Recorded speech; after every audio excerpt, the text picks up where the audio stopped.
Verse 9, he must hold firm to the trustworthy word as taught. Remember that word trustworthy? We talked about it last week. How he's like, these Cretans, you guys are liars. You're known for being liars.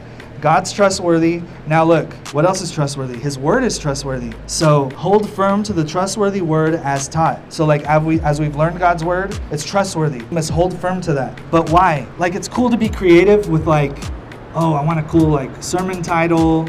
I want a cool illustration. But like we talked about with how to study the Bible, we don't add or subtract to God's word. You can be creative, but don't be creative and like change what God's saying, right?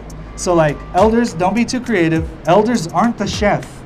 God's the chef. The elders are just bringing out what God made. So hold firm to the word as taught. Why? So that he may be able to give instruction in what? Sound doctrine. So he must be able to teach sound doctrine. Hold firm to the word so that you can teach sound doctrine.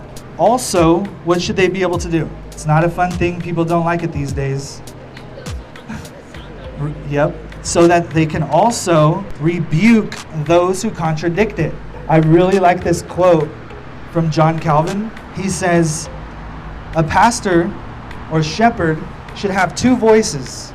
One voice to gather the sheep, come learn, come be cared for, come be protected. But then he should have another voice to scatter the wolves. Hey sheep, we love you, come hear what God is saying in his word.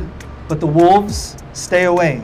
Get back. Rebuke those who contradict this. Rebuke those who are not holding firm to sound doctrine, what was taught, God's trustworthy word.